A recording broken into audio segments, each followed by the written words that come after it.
दुनिया दे नाल ओना वास्ता की रखना, जहर दा प्याला जिन्ना प्रेम पिछे चखना।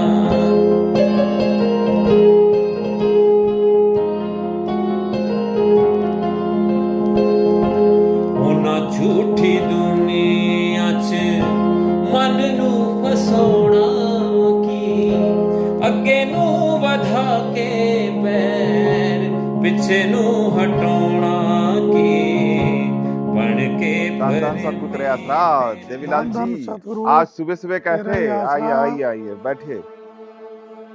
शाह साहब, जब से सेम जी ने ये बात बताई है ना, मैं तो सोच सोच के ही परेशान हूँ। इतना सब कुछ हो गया और अपने को कुछ पता ही नहीं चला। देवीलाल जी, लगता है कृपा कहीं अटकी हुई है। शाह साहब, मामला इतना गंभीर है और आपको मजाक सूझ रही है। कोई बात नहीं, गोयल साहब को बुलाया है, कृपा लेके आते ही होंगे। राजमणि जी, अरे देवीलाल जी अपने आए हुए हैं और गोयल साहब भी आ रहे हैं, जरा चाय नाश्ता लगाइए।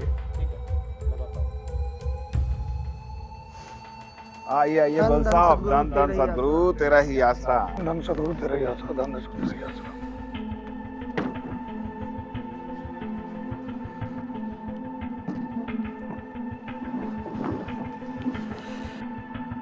गोयल साहब, लगता है कृपा ले आए आप।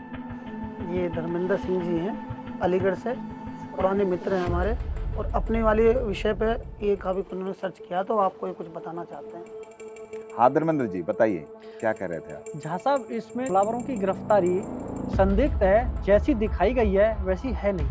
ऐसा आप कैसे कह सकते हैं? हाँ झा साहब,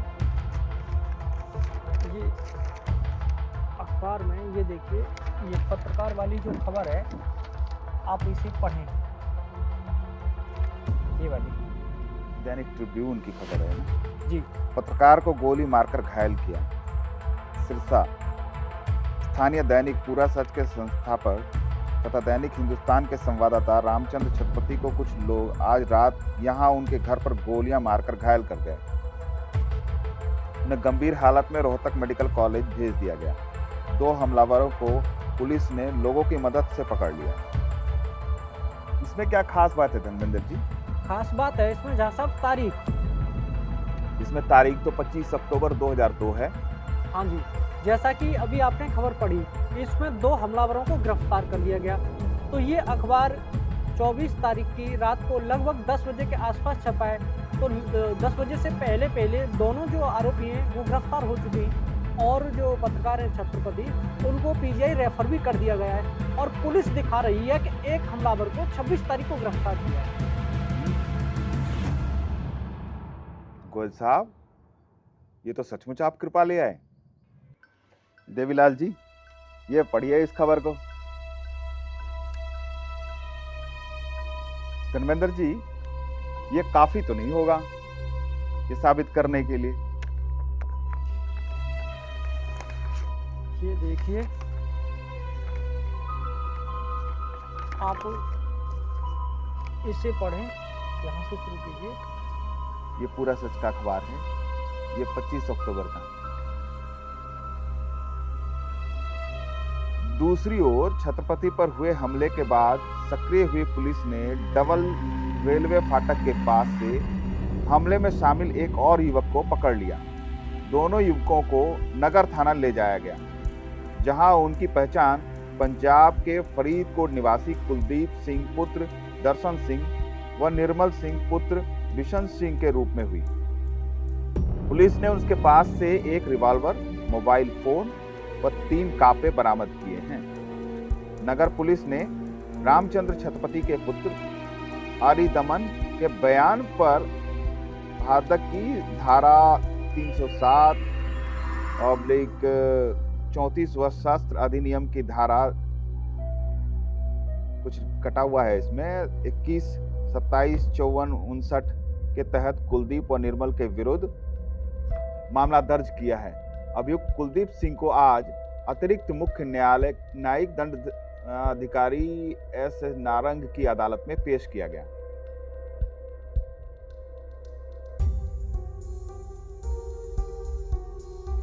ये तो काफी रहेगा झा साहब।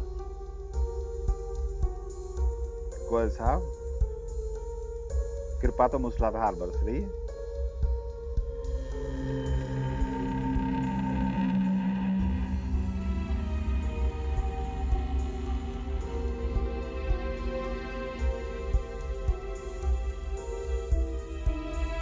झा साहब इसे समझने की कोशिश कीजिए। जैसे कि ये खबर छपी हुई है, तो इस अखबार के जो पत्रकारों ने कोर्ट में बयान दिया है कि ये जानकारी हमें सिटी पुलिस थाने से प्राप्त हुई है और इसमें जो गिरफ्तारी है 24 तारीख की दिखा रखी है दोनों अभियुक्तों की जो हमलावर हैं, और जो इसमें हमलावर उनकी गिरफ्तारी इसकी 24 तारीख की दिखा रखी है, वो भी शाम को 9 बजे के आसपास ही हुई है। ठीक, उस हिसाब से ये जो पुलिस की तरफ से जो रिपोर्ट दिखाई जा रही है उसमें यह कहा जा रहा है कि एक अभियुक्त को हमने 26 तारीख को गिरफ्तार किया। तो ये जो पत्रकार हैं जिन्होंने ये 24 तारीख को खबर चलाई है, वो क्या कोई अंतर्यामी थे कि उन्हें एक दिन पहले ही ये पता था कि किसके जो गिरफ्तार होने वाला व्यक्ति है 26 तारीख को, उसका नाम क्या है, पता क्या है, उसके पास से क्या क्या बरामद होगा?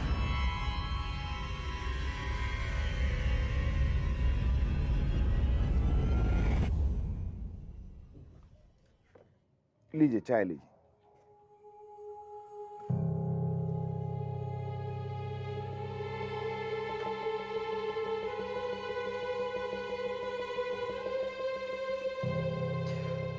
पुलिस रिकॉर्ड के मुताबिक पुलिस ने 24 अक्टूबर को कुलदीप के पास से कुछ भी बरामद नहीं किया और 26 अक्टूबर को निर्मल के पास से एक रिवॉल्वर, 7 जिंदा कारतूस, 5 खोल, 1 खुकरी, 1 तलवार, 1 चाकू और चाबियों के 2 गुच्छे, 1 इंची टेप, मोबाइल फोन, बाकी टाकी, गाड़ी के कागज, 1 क्रीम और इनो का पैकेट बरामद किया। इसका मतलब कुलदीप और निर्मल के गिरफ्तारी के वक्त वॉकी टॉकी, कारतूस और खोखे मिले ही नहीं। हो सकता है निर्मल ने खोल वो फेंक दिए हो। ऐसा भी हो सकता है कि उनके पास ये हो ही ना। धर्मेंद्र जी, आपको कुछ और भी गलत लगा? अभी तो इस केस में बहुत गड़बड़ है झा साहब। इसमें जो सब इंस्पेक्टर है उनका कहना है कि हमें ऐसी जानकारी मिली कि निर्मल जो घटना में सामान जो इस्तेमाल किया गया था उसको वापस करने डेरा आएगा 26 अक्टूबर को। तो पुलिस ने एक नाकाबंदी की, जैसे डेरा से पहले, उससे पहले कल्याण नगर एक कॉलोनी है वहाँ पे, उससे आगे पुलिस ने नाकाबंदी की कि वो डेरा पहुँचे उससे पहले ही हम उसको गिरफ्तार कर लेंगे। और तब वहाँ पर निर्मल आया, पुलिस ने उसको गिरफ्तार किया। तब पूछताछ हुई, उस पूछताछ में निर्मल ने बताया कि कुछ सामान तो मैंने कल्याण नगर कॉलोनी में छुपा दिया, कुछ डेरा के सामने घर है कृष्ण का, मैं वहाँ पर छुपाया आया हूँ। और जो पुलिस ने जैसा कि उसमें सामान दिखाया कि उस जो पुलिस की ज़रूरत का सामान था वो सारा सामान वो निर्मल वहाँ लेकर के आ गया। अब सोचने वाली बात यह है कि घटना में इस्तेमाल जो रिवॉल्वर था, फिर छुपाएगा तो निर्मल उसे छुपाता और सारा सामान भी छुपा सकता था, लेकिन जो पुलिस की ज़रूरत थी वही सामान लेकर के क्यों आया? कार से आया, पहले उसमें स्कूटर दिखा रखा है लेकिन वो कार से आया। तो इसमें कहीं ना कहीं आप समझ सकते हैं कि कहानी है एक तरीके से फर्जी सब। अरे अरे आप लोग बैठिए बैठिए बैठिए। मोबाइल और रिवॉल्वर के जरिए इस केस को डेरे से नहीं जोड़ा जा सकता था, और वॉकी टॉकी के जरिए, जो लाइसेंसी डेरे की वॉकी टॉकी के जरिए इसको डेरे से कनेक्ट किया जा सकता है। इसका मतलब ये हुआ कि डेरे मैनेजमेंट की तरफ से कोई तो एक ऐसा था जो पूज्य पिताजी को फंसाने के लिए पुलिस की मदद कर रहा था। अच्छा धर्मेंद्र जी, ये बताइए कि जो वॉकी टॉकी है उसमें कोई उंगलियों के निशान वगैरह मिले हैं क्या? उसकी कोई रिपोर्ट है? ऐसी कोई रिपोर्ट नहीं आई है। अब देवीलाल जी, आप ये कह सकते हो कि निर्मल ने जो खोखे हैं वो फेंक दिए थे, अगर कुलदीप और निर्मल ने गोली नहीं चलाई तो छत्रपति जी के बॉडी से गोली कैसे बरामद हुई?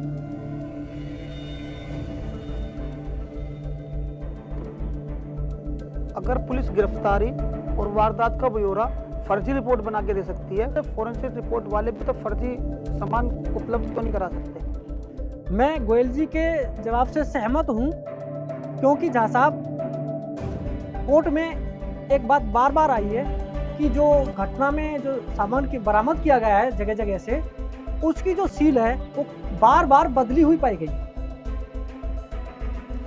ठीक है जहाँ साहब, काफी समय हो गया, इजाजत दें।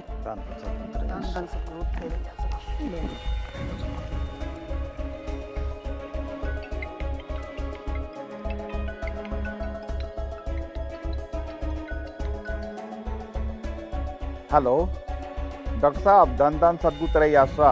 धन धन सदगुरु तेरा ही आसरा। झा साहब, मुझे लगता है कि कृपा आने लगी है। सच में? जी जी, सैम जी को कहकर आप एक मीटिंग अरेंज कीजिए, मेरे पास कुछ स्पेशल है। चलिए ठीक है, फिर सैम जी से बात करके एक मीटिंग ऑर्गेनाइज करते हैं। बिल्कुल, धन धन सदगुरु तेरा ही आसरा। धन धन सद्गुरु तेरा ही आसरा।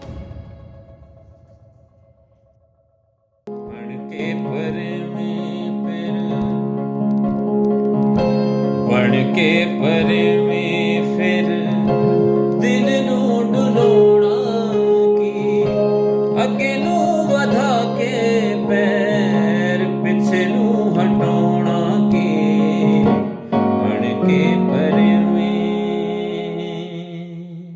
Good morning all. I welcome you all for the discussion of medical record analysis of Ramchandra Chhatrapati.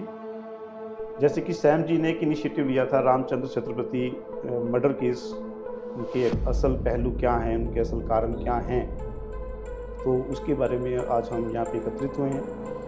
तो ये मेडिकल रिकॉर्ड एनालिसिस आप देख रहे हैं। रामचंद्र छत्रपति जी 24 अक्टूबर 2002 को इंजर्ड होते हैं एंड ही डाइड ऑन 21 नवंबर 2002। तो ये सिविल हॉस्पिटल में उनको घायल अवस्था में लाया जाता है। This is the injury marks 1 2 3 4 bullets और scale as per the postmortem report analysis. This scale has been there, जो बता रहा है कि जो बंदूक की गोलियां हैं उनमें आपस में कितने डिस्टेंस पे वो चली। तो इसमें आप देख रहे हैं 2 गोलियां उनकी पीठ पे लगती हैं और 2 गोलियां उनके कमर से नीचे लगती हैं, और जो चौथी बुलेट है वो अब्रेड होती है, उनको पियर्स नहीं होती है। तो ये आप देख रहे हैं कि सिविल अस्पताल की रिपोर्ट के मुताबिक चारों जख्म गोली से हुए and there was the change in the skin colour, so there is presence of colour of abrasion there. Then 1-1.5 घंटे पेशेंट हॉस्पिटल में स्टे करता है और इस दौरान his vitals are normal and patient is well oriented to time, place and person. So we can say that there was no significant bleeding in the body. The treating doctors, they found the gunshot injuries only and there was no any other injury present. Necessary facilities नहीं थी, so इस वजह से patient was referred to the PGI Rohtak without any life support systems as per the records. तो ये हमने देखना है। This is very important slide.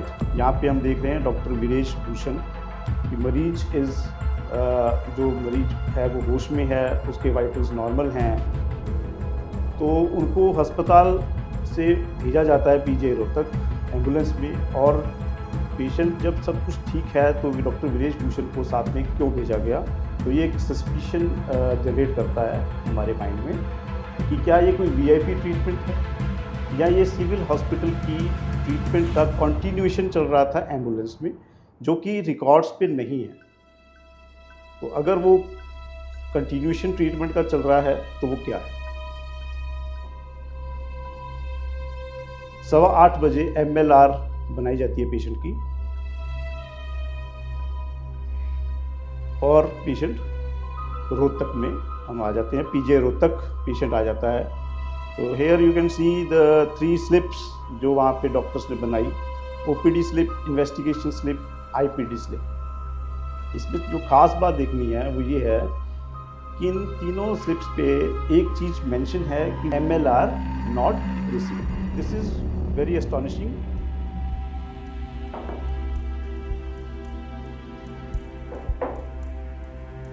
बिना MLR के ट्रीटमेंट करना सबूत को मिटाना होता है। बिना MLR के वहाँ पे अगर डॉक्टर ट्रीट कर रहा है तो वो पुराने जो कोई उसका सबूत एविडेंस है उसको मिटा रहा है। So here in the 3 slips you are saying the one common point, the MLR not receive. MLR एक बहुत इंपॉर्टेंट डॉक्यूमेंट है, मेडिको लीगल रिपोर्ट इसे कहा जाता है। इसके बिना डॉक्टर पेशेंट का इलाज शुरू कर ही नहीं सकता। MLR का मतलब है कि एविडेंस को रिकॉर्ड पर लाना, और बिना MLR के ट्रीटमेंट करना मतलब सबूत को मिटाना। एक्सक्यूज मी सर, इसका मतलब कहीं ये तो नहीं कि जो डॉक्टर वीरेश भूषण को वहाँ पर भेजा गया उसका ये मतलब था कि वो MLR वहाँ पे उसकी एब्सेंस को क्लैरिफिकेशन दे सके? नहीं Ashok ji, doctors are also bound by the law. They also know that कि उनका कोई ना कोई मिसयूज हो सकता है। This is not a usual process. MLR के बिना इलाज करना डॉक्टर्स को भी नज़र आ रहा था, कहीं ना कहीं पे वो सरकारी दबाव में थे, इसलिए उन्होंने अपने बचाव में हर जगह ये मेंशन किया है कि MLR नॉट रिसीव्ड। वैसे भी PGI जैसे अस्पतालों में 24 घंटे पुलिस होती है, वो नई MLR बना सकते थे, पर उन्होंने ऐसा नहीं किया और इलाज करते रहे। डॉक्टर वीरेश भूषण PGI के डॉक्टर्स के लिए नहीं बल्कि PGI के मैनेजमेंट के लिए भेजे गए थे। शायद उन्होंने PGI मैनेजमेंट की किसी से बात करवाई ताकि बिना MLR के ट्रीटमेंट स्टार्ट कराई जाए। डॉक्टर साहब, बाकी बात तो छोड़िए, PGI में MLR क्यों नहीं भेजी गई? अब MLR भी फर्जी है। एक इंफॉर्मेशन के मुताबिक उन दिनों PGI के डायरेक्टर की पोस्ट खाली थी। मतलब PGI रोहतक का कंट्रोल DC के हाथ में था, तो PGI के डॉक्टरों पर बनाया जाने वाला जो दबाव था वो सरकारी था। गड़बड़ MLR में नहीं, MLR के साथ हुए एक्सरे की रिपोर्ट से शुरू होती है। सिविल हॉस्पिटल की तरफ से डॉक्टर DL सिंह ने गवाही जो कोर्ट में दी है उसमें कहीं पे भी इस रिकॉर्ड का जिक्र नहीं है। इनफैक्ट ये जो रिकॉर्ड्स हैं ये किसी कॉपी पे उसको लिखा गया और बाद में इसको अटेस्ट करके मेन रिकॉर्ड्स के साथ जोड़ा गया। As you can appreciate here, आप देख रहे हैं कि एक कॉपी के कागज़ के ऊपर इस रिपोर्ट को लिखा गया और बाद में उसे टेस्ट करके रिपोर्ट के साथ जोड़ा गया। वारदात 2002 में हुई और ये अटेस्टेशन की आप डेट देख पा रहे हैं वो 2007 में।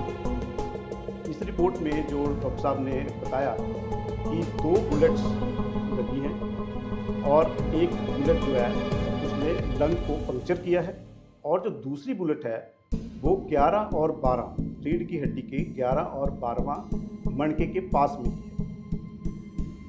This is an exclusive image of an x-ray film जो सिविल हॉस्पिटल ने कोर्ट के रिकॉर्ड्स में थी।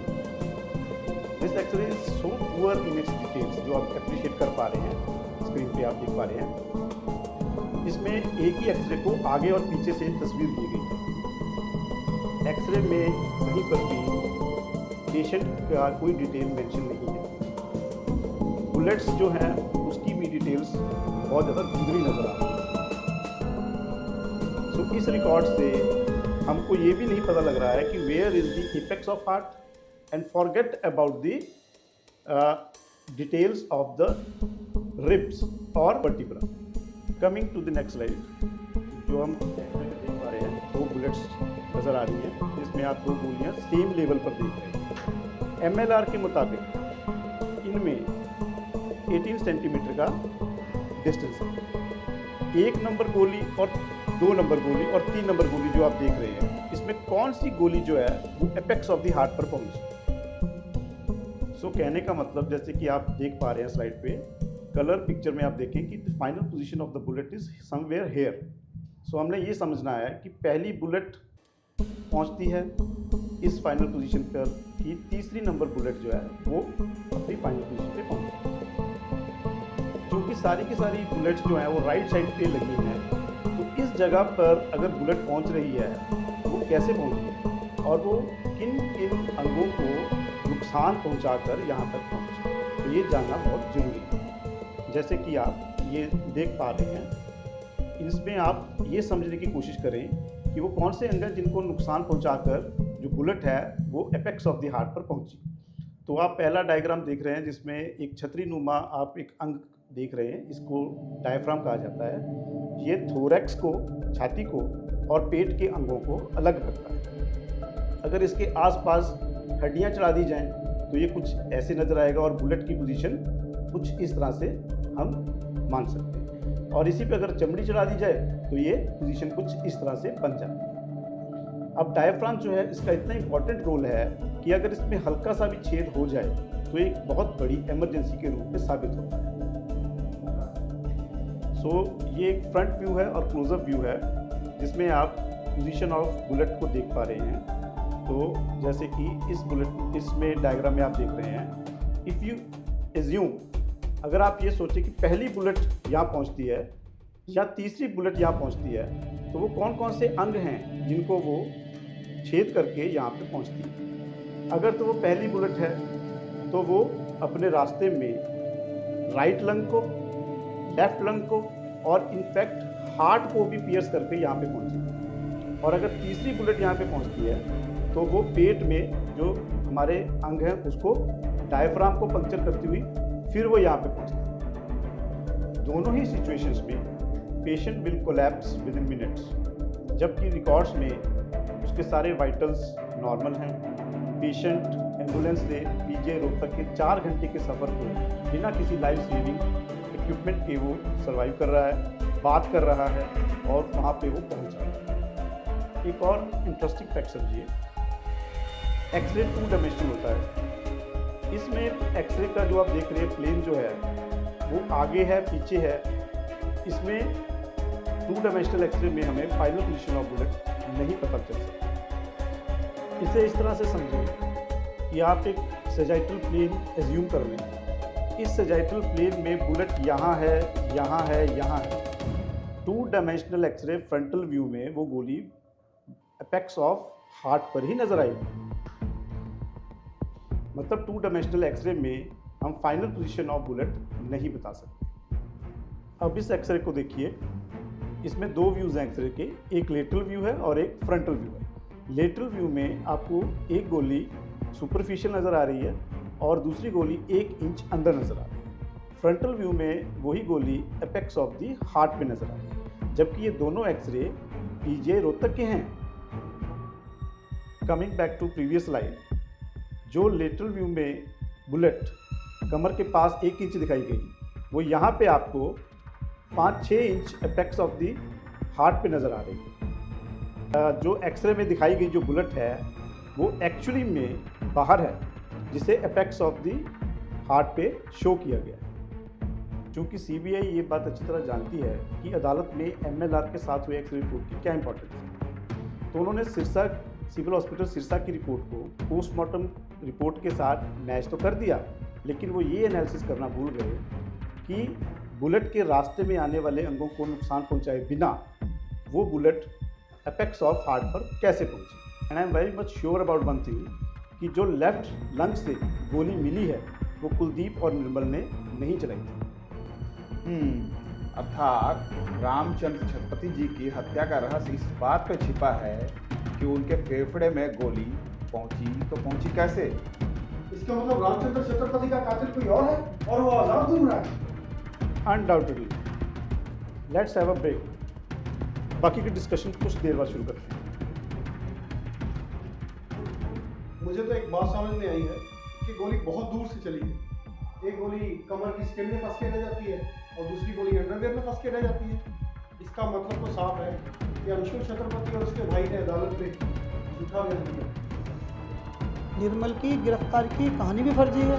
गिरफ्तारी से संबंधित पुलिस वाले और गवाह, इसका मतलब अदालत में झूठा बयान दे रहे हैं। गिरफ्तारी के समय कुलदीप और निर्मल के पास ना तो जिंदा कारतूस थे, ना ही खोल, ना ही वॉकी टॉकी थी और ना ही कार। इसका मतलब ये सब भी प्लांटेड एविडेंस हैं। सिविल हॉस्पिटल के डॉक्टर के अनुसार शरीर में 3 गोलियां होनी चाहिए थी, लेकिन गोली मिली सिर्फ एक। इसका अर्थ तो ये हुआ सिविल हॉस्पिटल का डॉक्टर भी झूठे बयान दे रहा है। जिस गोली से रामचंद्र छत्रपति जी की मौत हुई, ना ही वह गोली निर्मल और कुलदीप ने चलाई और ना ही वह गोली रामचंद्र छत्रपति जी को कभी लगी। अर्थात रामचंद्र छत्रपति जी की हत्या की साजिश उनके इलाज के दौरान रची गई और वह अस्पताल में ही उसे अंजाम तक पहुंचाया गया।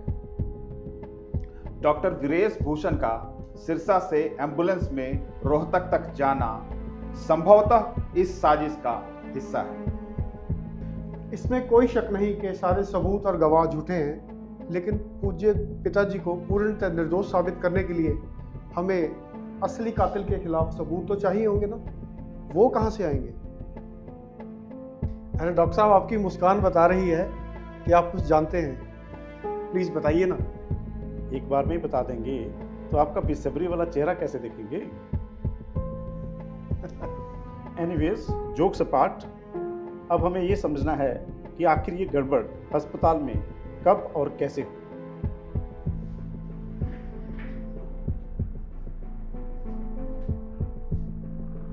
तो आइए एक बात और समझते हैं। इसे कहते हैं आईपीडी फाइल। क्या होती है आईपीडी फाइल? अस्पताल में जब कोई मरीज आता है तो उसको डॉक्टर ट्रीटमेंट देता है। जो भी ट्रीटमेंट डॉक्टर ने दिया वो इस फाइल में दर्ज होता है। तो ऐसी ही एक आईपीडी फाइल छत्रपति जी की भी बनी, वो ये वाली एक फाइल है। और मेरा ये एनालिसिस है कि ये जो आईपीडी फाइल है ये मैनिपुलेटेड है। क्यों? क्योंकि जो इसमें लिखा गया वो छत्रपति जी को दिया नहीं गया, और जो छत्रपति जी को दिया गया वो इस फाइल में दर्ज नहीं है। सो लेट अस से छत्रपति जी के शरीर को हम इस तरह से डिवाइड कर लेते हैं। Right lung, left lung, right abdomen, left abdomen. X-ray के मुताबिक एक गोली यहाँ पे है। हमारी समस्या ये है कि यहाँ पे ये गोली, पहली गोली पहुंची, या तीसरे नंबर वाली गोली पहुंची, जबकि दूसरी गोली यहाँ पे। पीजीआई एक्सरे के मुताबिक patient has rib fracture on left side, जबकि ये fracture civil hospital, Apollo hospital और पोस्टमार्टम एनालिसिस में कहीं भी नहीं। दूसरी बात, हम समझते हैं कि फेफड़े की फंक्शनिंग कैसे होती है। तो इसको ऐसे समझिए कि एक लिफाफा है और उस लिफाफे में एक स्पंज है। स्पंज के साथ एक पाइप अटैच्ड है। पाइप के ज़रिए हवा स्पंज में आती है और स्पंज जो है वो उस लिफाफे में फैलता है, और जब वो हवा चली जाती है, निकलती है, तो वो स्पंज जो है उस लिफाफे में सिंगुड़ता है। तो स्पंज और लिफाफे के बीच में अगर हवा या पानी आ जाए तो स्पंज को फैलने की जगह नहीं मिलेगी। सो ऐसी ही सिचुएशन छत्रपति जी के साथ इस फाइल में दिखाई गई। ये दिखाया गया है कि छत्रपति जी के फेफड़े के बाहरी लिफाफे में, फेफड़े और बाहरी लिफाफे के बीच में हवा और ब्लड भर जाता है। तो अपनी इस बात को साबित करने के लिए सिविल हॉस्पिटल सिरसा कहता है कि ये 3 नंबर गोली, ये हम एक लिफाफा बना रहे हैं लंग्स के बाहर। तो सिविल हॉस्पिटल कहता है कि ये 3 नंबर गोली इस लिफाफे को छेद करके यहाँ पे पहुँचती है। जबकि पीजीआई रोहतक कहता है कि रिब का फ्रैक्चर हुआ, इस वजह से लंग का कंट्यूजन हुआ, हाँ प्लूरल डिफ्यूजन होता है और न्यूमोथोरैक्स होता है। तो सिविल हॉस्पिटल ने ये लिफाफा तो फाड़ दिया, पर उससे पहले जो डायफ्राम है उसको फाड़ना भूल गए। जबकि पीजीआई ने जो लिफाफा फाड़ा वहाँ से गोली घुसने का कोई रिकॉर्ड नहीं है। ये है पीजीआई रोहतक की सीटी एब्डोमेन की रिपोर्ट। इस रिपोर्ट के मुताबिक डायफ्राम में कोई छेद नहीं है। सो कुल मिला के हमारे पास सिर्फ एक यही रास्ता बचता है जहाँ से छेद हुआ, लिफाफे में छेद हुआ, लेकिन यहाँ से गोली चली नहीं। तो लेफ्ट लंग में गोली प्लांट की गई पॉसिबल। और हैरानीजनक बात यह है, इस फाइल के अकॉर्डिंगली इलाज के 7वें या 8वें दिन ऐसा ही छेद राइट साइड पे भी लिफाफे में हो जाता है, लेकिन इस बार रिब फ्रैक्चर करना वो भूल जाते हैं। और इन दोनों लिफाफों में छेद होने की वजह से छत्रपति जी की तबीयत इलाज के 7वें या 8वें दिन बहुत ज़्यादा बिगड़ जाती है। डॉक्टर साहब ये इतनी बड़ी गड़बड़ है, फिर ये साबित कैसे होगा? अपराधी जितना मर्जी शातिर हो, मगर कोई ना कोई सबूत छोड़ ही देता है। ऐसा ही एक सबूत वो इस फाइल में छोड़ गए हैं। So coming to the most important evidence, जो ये साबित करता है कि ये फाइल मैनिपुलेटेड है। मरीज के साथ 2 रिकॉर्ड बन रहे होते हैं, एक डॉक्टर का रिकॉर्ड और एक नर्सिंग स्टाफ का रिकॉर्ड। डॉक्टर रिकॉर्ड्स के मुताबिक छत्रपति जी की तबीयत 1 नवंबर 2002 को शाम 4 बजे बिगड़ जाती है, जबकि नर्सिंग रिकॉर्ड के मुताबिक यही तबीयत 2 तारीख को शाम 4 बजे बिगड़ती है। इसमें इंटरेस्टिंग ये है कि जो डॉक्टर का रिकॉर्ड होता है वो दिन में 2 बार अपडेट होता है, जबकि नर्सिंग रिकॉर्ड जो होता है वो दिन में 24 बार अपडेट होता है। तो नर्सिंग रिकॉर्ड जो है इसकी क्रेडिबिलिटी को ज़्यादा माना जाता है। इससे भी दिलचस्प बात यह है कि नर्सिंग रिकॉर्ड में यहाँ पर लिफाफे में छेद हुआ ही नहीं। डॉक्टर साहब इसका मतलब जो कुछ भी हुआ वो 1 या 2 नवंबर को हुआ, लेकिन यहाँ पे एक बात समझ में नहीं आई कि वारदात तो हुई, गोली भी चली, छत्रपति जी जख्मी भी हुए। ऐसा तो है नहीं कि निर्मल और कुलदीप अपने घर पे बैठे और गोली अपने आप चल गई, या छत्रपति जी अपने आप घायल हो गए और उनको उठा के अपने आप हॉस्पिटल भी ले गए और उनकी डेथ हो गई। मतलब कुछ तो हुआ है, कुछ वारदात तो हुई है।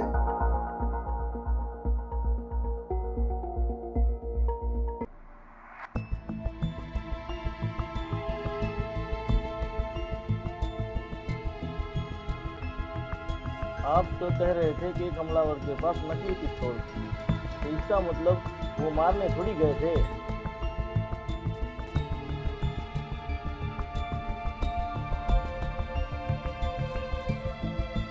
सैम जी, मैं बताता हूँ आखिर क्या हुआ। अरे सर बताएं प्लीज। इस प्रकरण में केवल एक ही आदमी सच बोल रहा है, वो है अंशुल छत्रपति।